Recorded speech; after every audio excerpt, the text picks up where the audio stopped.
Boa noite a todos. É com muita alegria que estou novamente aqui reunida com vocês para nós conversarmos sobre um tema de grande importância, grande relevância, que é Na Luz da Vitória, abordado no livro de mesmo nome, Na Luz da Vitória, de José Carlos de Luca.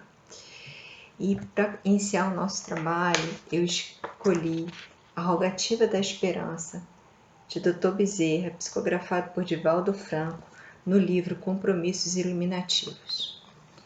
Dr. Bezerra nos diz: Senhor, no momento grave que todos vivemos, renteando com a dor ante o deslumbramento das ciências avançadas, voltamos para o teu evangelho de vida eterna, buscando as soluções.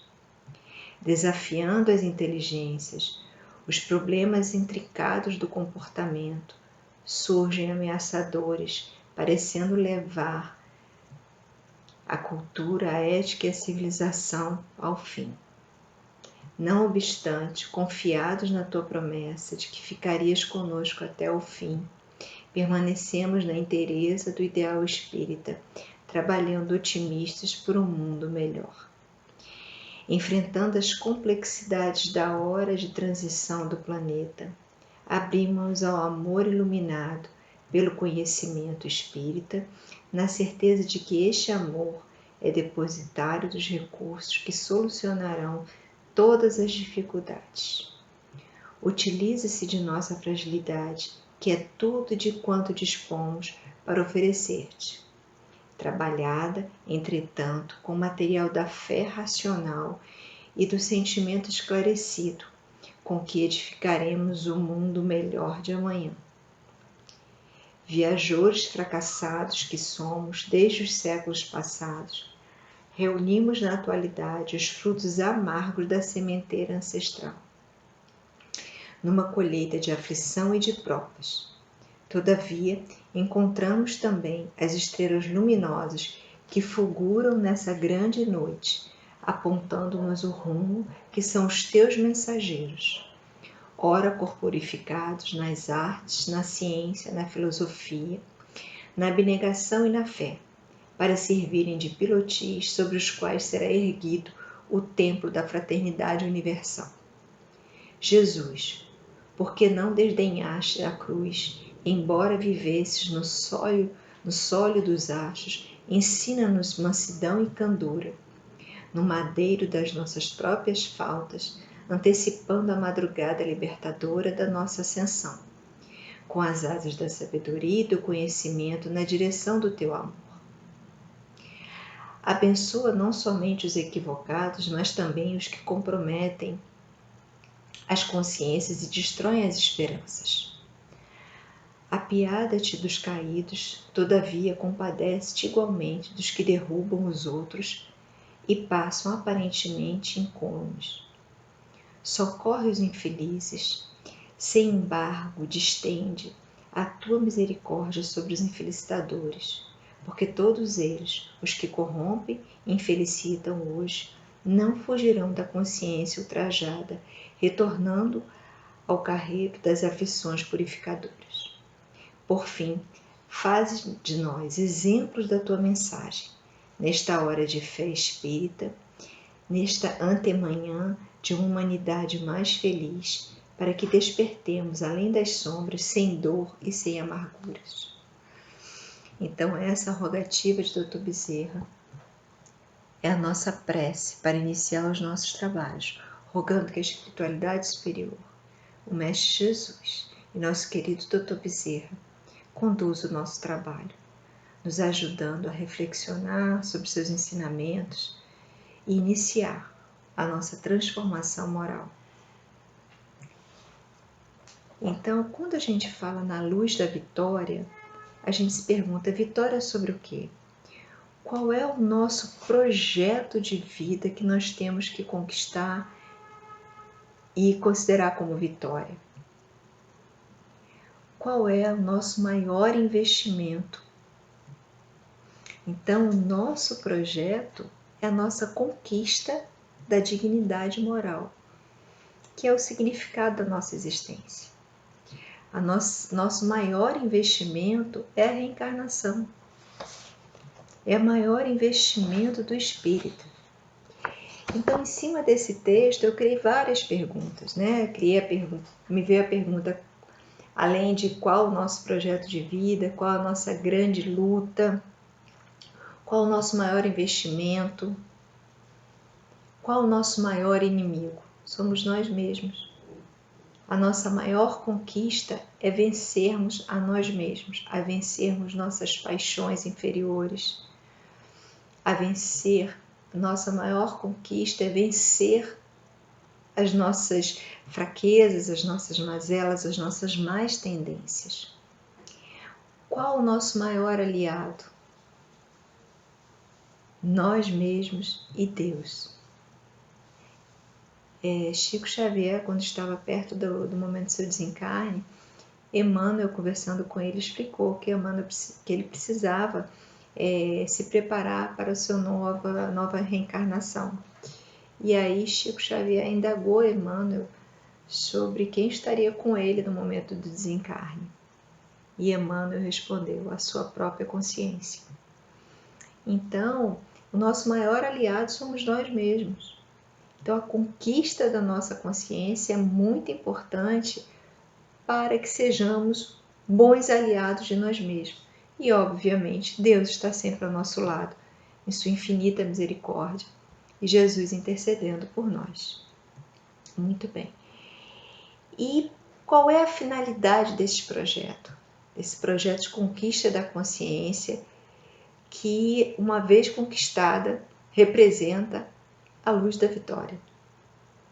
Então, o que está por trás, né? Qual é a finalidade desse projeto? A finalidade é a felicidade real, não a felicidade que o mundo material nos dá. Muito bem. E essa vitória, nós sentimos essa vitória como sendo a plenitude através do autoaprimoramento. Então, é muito importante que a gente encare a nossa reencarnação como um processo de evolução concedido pela misericórdia divina, na qual nós temos total responsabilidade sobre ele. Muito bem. Então, nós como reencarnantes, enquanto no mundo espiritual, a maioria de nós, obviamente a gente sabe que tem as reencarnações compulsórias, nós mesmo pedimos a oportunidade de reencarnar. E no mundo espiritual nós estamos empenhados nos nossos melhores propósitos. E nós granjeamos a bênção do recomeço. Sendo que esse processo de conquistar a bênção do recomeço, que é uma conquista nossa, nós temos que apresentar os nossos melhores recursos, nós temos que nos submetermos a demorados treinamentos. E para que esses demorados treinamentos? O que se aprende durante esses treinamentos? O que se conquista durante esses treinamentos que irão nos permitir a reencarnação? São aquisições valiosas a nível moral, são atividades de equilíbrio para nos ajudar a vencer as nossas más tendências, uma vez que estejamos encarnados. E durante todo esse processo de treinamento, nós recebemos orientações da espiritualidade superior, responsável pela organização desse planejamento reencarnatório. Então, como nós falamos no início, a reencarnação é o maior investimento da vida de um espírito em processo evolutivo. Mas, infelizmente, o retorno ao mundo espiritual após a reencarnação é feito quase sempre com altos índices de fracasso. E muitas vezes com agravamento de responsabilidades em decorrência da nossa invigilância. E aí a gente não consegue, a gente como espírito não consegue se libertar dos graves comprometimentos do pretérito. mas o espírito jamais retrocede. Então, no seu processo evolutivo, os insucessos não atingem as conquistas. O que significa isso? Os insucessos não atingem as conquistas. Que nós temos as nossas conquistas morais e os nossos prejuízos morais. Os prejuízos morais não apagam as nossas conquistas morais, mas nós somos obrigados a responder por esses prejuízos morais. Então, quando é elaborado o nosso planejamento reencarnatório, é levado em consideração tanto as conquistas morais quanto os prejuízos morais. E eles permanecem fazendo parte do nosso programa de responsabilidades, pelo qual nós temos que responder. Mas quanto maior o número de conquistas morais, mais fácil se torna essa tarefa. E qual é a razão de retornarmos com alto índice de fracassos? Qual é a razão desse insucesso? Uma vez que nós temos o apoio de Deus. Porque nós insistimos em infringir as leis de Deus. E o que acontece é que quando nós estamos aprisionados nesse organismo físico, tá, para o crescimento intelecto-moral, para a nossa edificação moral, nós, como espíritos encarnados, esquecemos de muitos dos compromissos assumidos enquanto no mundo espiritual e que fazem parte do nosso planejamento reencarnatório. Daí, qual é a consequência? A consequência é o agravamento da ansiedade, da aflição, da angústia, do temor, dos conflitos que são remanescentes dos delitos morais cometidos anteriormente. Então, ficam as marcas na nossa consciência. E Dr. Bezerra, em Compromissos Iluminativos, psicografado por Divaldo Franco, ele nos explica, ele nos traz um recurso para aliviar essas angústias, essas aflições, essas ansiedades, esses medos, esses temores, que muitas vezes a gente, uma vez encarnado, preso nesse corpo, a gente não consegue compreender a origem dos nossos medos e temores. E ele diz, ele nos esclarece que o remédio é a prece e a meditação. Porque através da prece e da meditação, a gente consegue sentir a orientação da espiritualidade superior, que é o nosso auxílio no trabalho do crescimento espiritual, com recursos de coragem e de amor, nos revitalizando as forças, nos fazendo construir uma fé raciocinada e cada vez mais sólida. Então, através da prece e da meditação, a gente consegue se aproximar da espiritualidade superior e receber esse auxílio. Então, na luz da vitória, para nós enxergarmos a luz da vitória, ou seja, atingirmos conseguirmos concretizar o projeto de Deus de plenitude, de plenificação, nós temos a reencarnação como uma grande oportunidade. Ou seja, o nosso renascimento, o renascimento do espírito, de nós enquanto espíritos, no corpo físico. E no Livro dos Espíritos, Allan Kardec nos esclarece sobre isso, através da orientação da espiritualidade superior. Na questão 166, Allan Kardec pergunta: como pode a alma que não alcançou a perfeição durante a vida corpórea acabar de depurar-se? E a espiritualidade explica: sofrendo a prova de uma nova existência, ou seja, de uma reencarnação. Então, a alma, depurando-se, ela indubitavelmente experimenta uma transformação. Mas a melhor forma de realizar essa transformação moral, essa conquista moral, é através da prova na vida corporal. E qual o fim objetivado com a reencarnação? A expiação. Através da expiação, ocorre um melhoramento progressivo da humanidade. Sem isto, não há justiça. E por conta disso, pela infinita misericórdia de Deus, o número de reencarnações é incontável. São quantas forem necessárias para o espírito atingir o seu progresso. Muito bem.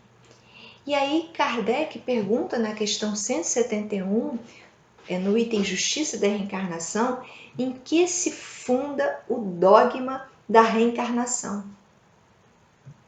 E a espiritualidade explica: na justiça de Deus.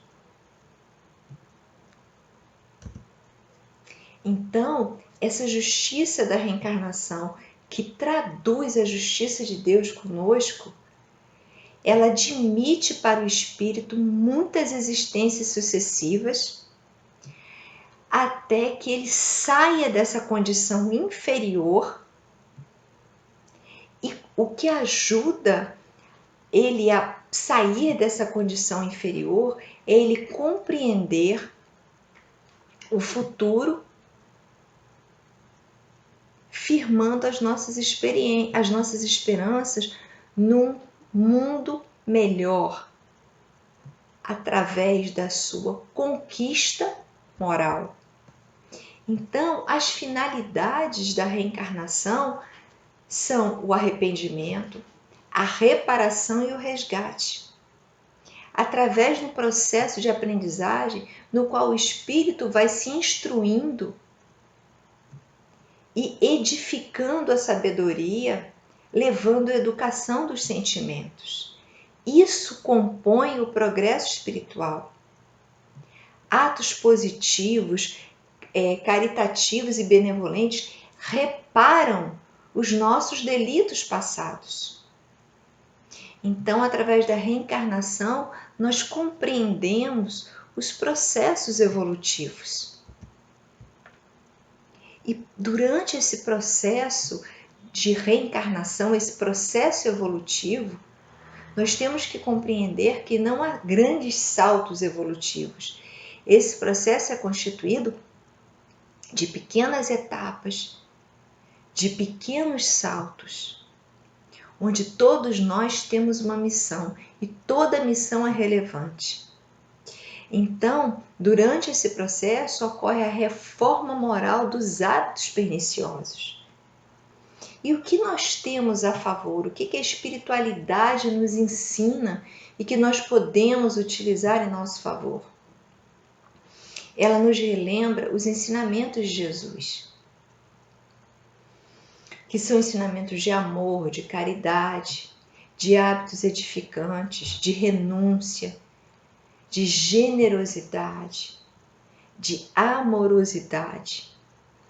Então, a gente ressignifica os termos resgate e reparo por renovação, através da interação de ideais nobres e edificantes.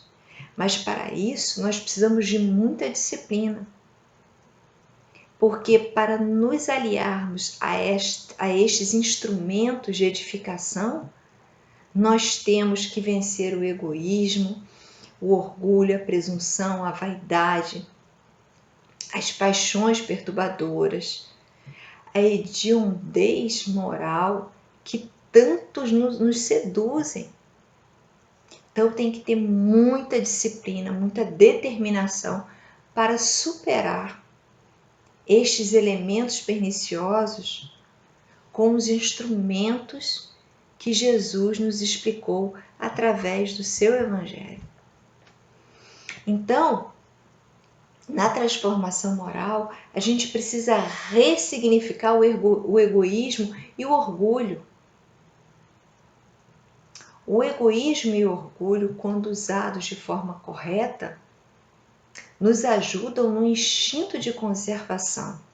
O problema é quando eles são supervalorizados por nós e o orgulho passa a ser um instrumento de exaltação da personalidade e o egoísmo uma exaltação do exclusivismo a si mesmo.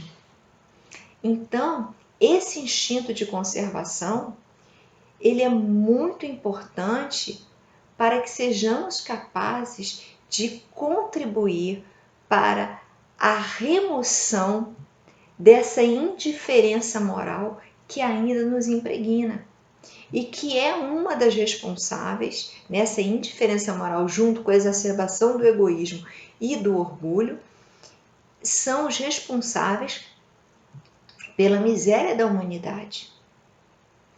E como nós podemos nos afastar desse orgulho e desse egoísmo exacerbado que nos levam à indiferença moral e à miséria da humanidade?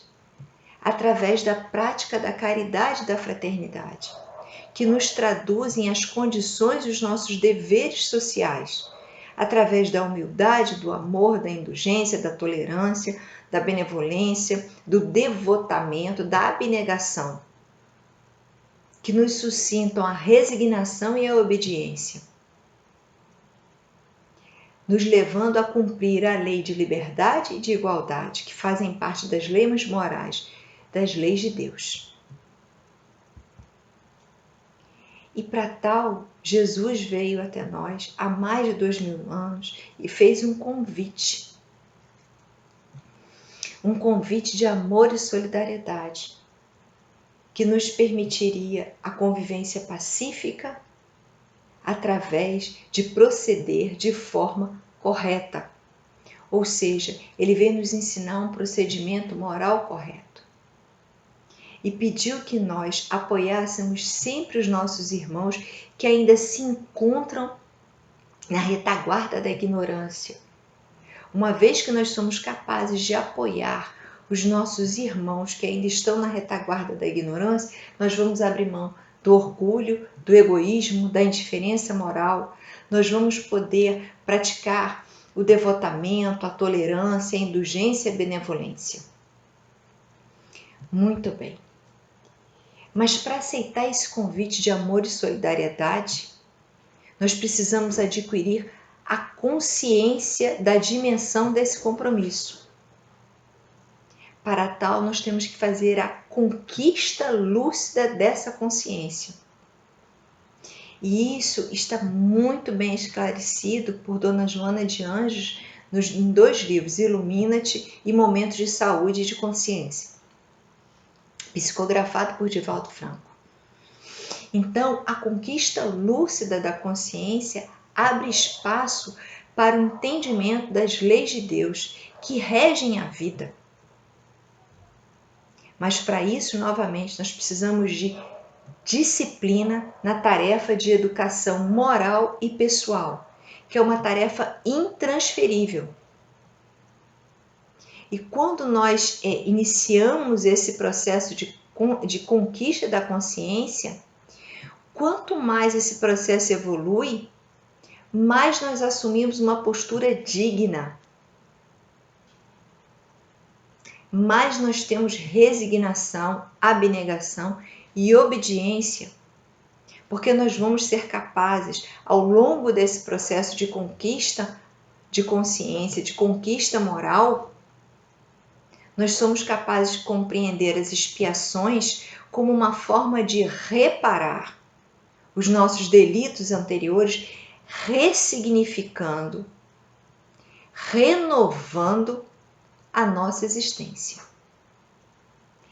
As provas fortalecedoras da moral, ou seja, o que é a moral? É a regra do bem, é distinguir entre o bem e o mal e optar pela prática do bem, pelo serviço do bem. São aceitas com obediência e coragem. E Dona Joana nos alerta em seu livro Ilumina-te. Nunca postergue os deveres. Hoje e aqui são o momento e lugar para a construção do ser espiritual. Está no livro Momentos de Saúde e de Consciência. A conquista da dignidade moral é o significado existencial, como eu falei anteriormente. Então, para essa aquisição da consciência, Nós temos que assumir este compromisso como um desafio.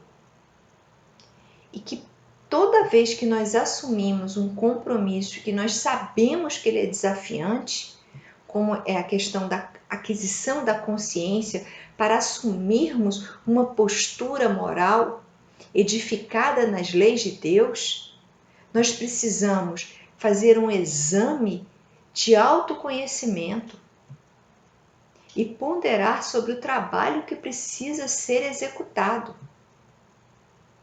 Porque é um trabalho que vai ser executado diante de muitos desafios existenciais.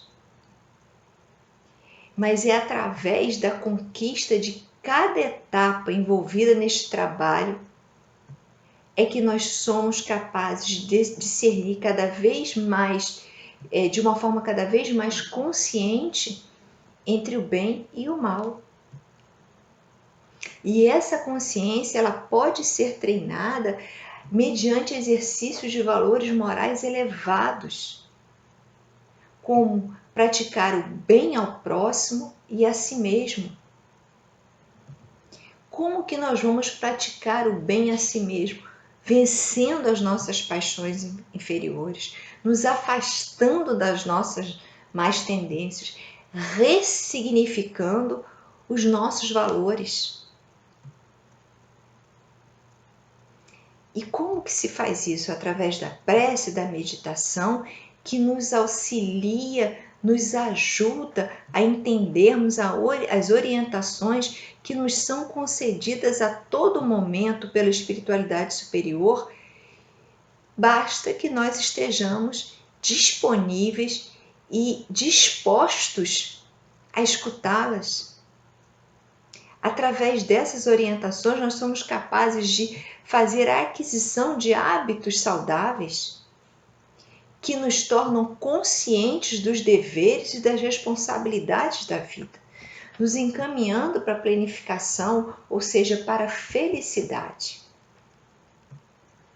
Mas nós precisamos entender que isto é um processo lento e que nós só vamos adquirir com segurança e lucidez as rédeas desse processo através de uma ação contínua e disciplinada, onde nós vamos ter um esforço íntimo, pessoal, ao longo de cada encarnação. Mas o nosso grande consolo, apesar das nossas inseguranças, dos nossos medos, é que a planificação, ou seja, o progresso moral, a evolução espiritual, a depuração, ela é uma marcha inexorável, ou seja, inegável, incontestável. Mas nós precisamos também compreender que não há grandes saltos evolutivos, como eu já falei anteriormente. O amadurecimento é calmo, profundo e lento.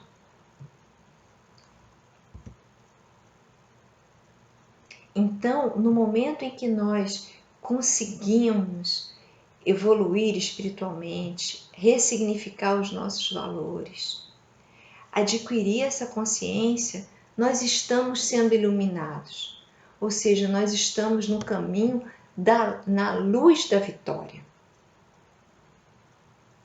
E o que é essa vitória no pensamento cristão?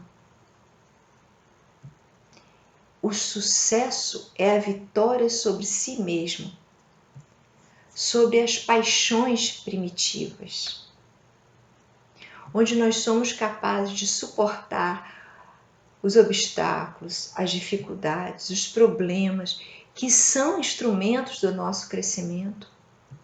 Nós somos capazes de suportá-lo com abnegação, com fé, com coragem, com equilíbrio, com serenidade.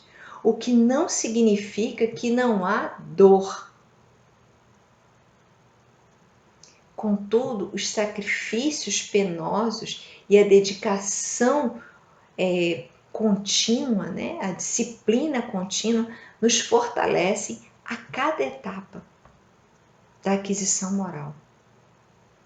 Então, nós temos que nos preocupar em termos os nossos indicativos do sucesso moral. Nós temos muito os indicativos do sucesso material e a gente esquece de definir os nossos indicativos do sucesso moral. E esses indicativos estão atrelados às más tendências que cada um de nós temos que vencer. Então, vencer a vaidade é um indicativo de sucesso moral. Vencer o egoísmo, vencer o orgulho, vencer a maledicência, vencer a vaidade, vencer a inveja, vencer o sensualismo exacerbado. Tudo isso são indicativos dos sucessos morais, sendo que vencer esses obstáculos representa vencer vícios, e os vícios são muito difíceis de serem superados. Por isso que essa luta é contínua, por isso que ela é incessante, por isso que ela precisa de disciplina, de compromisso, de determinação. Só assim iremos nos encontrar em algum momento, na luz da vitória. Nós não vamos conseguir viver na sombra eternamente. Nós um dia estaremos na luz da vitória. E só há uma forma de alcançar essa vitória. É estabelecer e vivenciar na Terra, uma vez reencarnado, as diretrizes definidas por Jesus, diretrizes que ele vivenciou e exemplificou para nós e que estão contidas no Evangelho, o nosso trato moral. O Evangelho representa o trato moral. Viver o Evangelho de Jesus não é fácil, em função das nossas más tendências, das nossas paixões inferiores que nós precisamos vencer. Viver o Evangelho é lutar contra elas, é se mostrar inconformado com o existente, mas não revoltado. Porque se mostrar inconformado nos tira da zona de conforto, nos tira da acomodação. Mas uma vez que esse processo de retirada da acomodação, retirada da zona de conforto, é feito com compreensão à luz do Evangelho, ele não nos permite a revolta. Ele permite que todo esse processo seja feito com resignação, em prol de um futuro melhor e em plenitude. E nós temos várias formas de conseguir isto. Uma delas é trazendo o Evangelho para a nossa vida. É abrindo mão de nossas paixões, de nossas vaidades. É assumindo o nosso papel como espírito nesse processo evolutivo. É essa busca incessante pela vitória, essa incessante conquista diária de valores morais, de ressignificação dos nossos valores, onde nós temos Jesus como nosso orientador. O espírito ele está destinado à sublimação.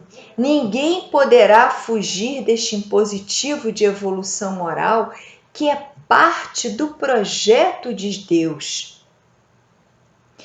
E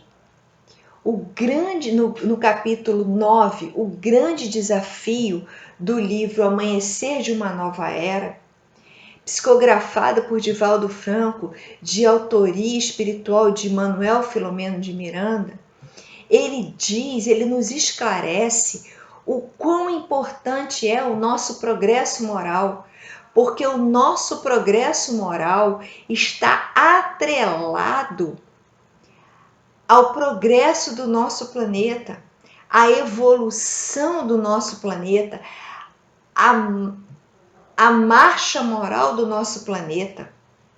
Então, uma vez que nós, como habitantes da Terra, assumimos a nossa transformação moral, a nossa transformação interior, que se dá através de um processo de introspecção, de mergulho em si mesmo para fazer o autoconhecimento, e nós temos medo de fazer isso, porque muitas vezes nós temos medo e vergonha de nos assumir realmente como nós somos. Quantas vezes nós temos vergonha até de nos dirigirmos a Jesus quando nós enxergamos realmente como que nós ainda estamos em condição inferior e como que nós ainda nos recusamos a sair desta condição.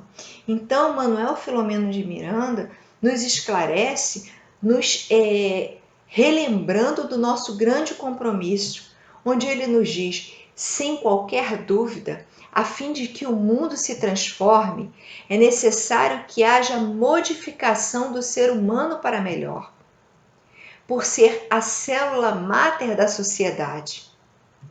Enquanto mantiver a enfermidade espiritual resultante do atraso evolutivo, nenhuma força externa conseguirá alterar a marcha moral do planeta, desde que os seus habitantes recusem-se à transformação interior. E como que a gente se recusa a sair dessa condição inferior? Quando ainda nós permanecemos na infância moral. Uma infância que nos torna egocêntricos, uma infância que nos torna inconsequentes, uma infância que faz com que quando a dor nos chega, e ela nos chega por opção e escolha nossa, por mau uso do nosso livre-arbítrio, nós nos desesperamos, nós nos angustiamos. Isso é com todos nós. Aí se revela a nossa infância moral. Aí se revela a nossa condição moral ainda inferior.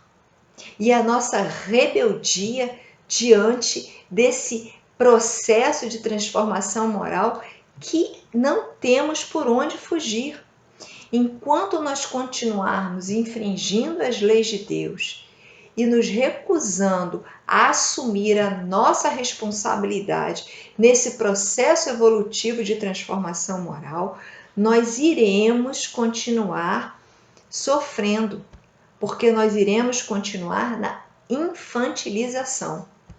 Nós precisamos sair deste processo de infantilização e assumirmos a nossa responsabilidade reencarnatória. Nós precisamos retornar para o mundo espiritual, mesmo que ainda com fracassos, nós precisamos retornar melhor do que aqui chegamos. Porque é um agravamento muito sério, de alto grau de severidade, desperdiçarmos uma reencarnação. E desperdiçar não é retroceder, é simplesmente estagnar, é simplesmente dificultar o progresso, é não assumir a responsabilidade dos compromissos que foram traçados no plano espiritual. Quando a espiritualidade, com toda a sua amorosidade, traça o nosso planejamento reencarnatório. Com cuidado e com amor, muitas vezes nos negando certas provas ou certas expiações que nós pedimos, porque uma vez que estamos no plano espiritual, nós acreditamos que somos capazes de tudo. Mas a espiritualidade sabe do que nós somos capazes. E mesmo assim, ela sabe que nós somos capazes de fracassar aqui. E fracassar porque ainda cedemos às nossas más tendências. Então, para estarmos na luz da vitória, vamos rogar humildemente ao Mestre Jesus, que nos envolva em seu inefável amor, interceda junto a Deus por nós, para que Deus permita que a espiritualidade superior, que os nossos espíritos protetores, que o nosso anjo guardião, que nosso amado Dr. Bezerra, que rogou a Maria Santíssima que continuasse aqui entre nós, nos socorrendo nos sofrimentos e dores que nós mesmos conquistamos. Vamos pedir ao Mestre Jesus que fortaleça os nossos bons propósitos, que nos dê esclarecimento acerca do compromisso que nós assumimos e que sejamos capazes de agir da forma mais correta possível, buscando nos edificarmos nos valores morais que o Cristo nos ensinou. Muita paz a todos nós, que o Mestre Jesus esteja conosco hoje e sempre, que assim seja.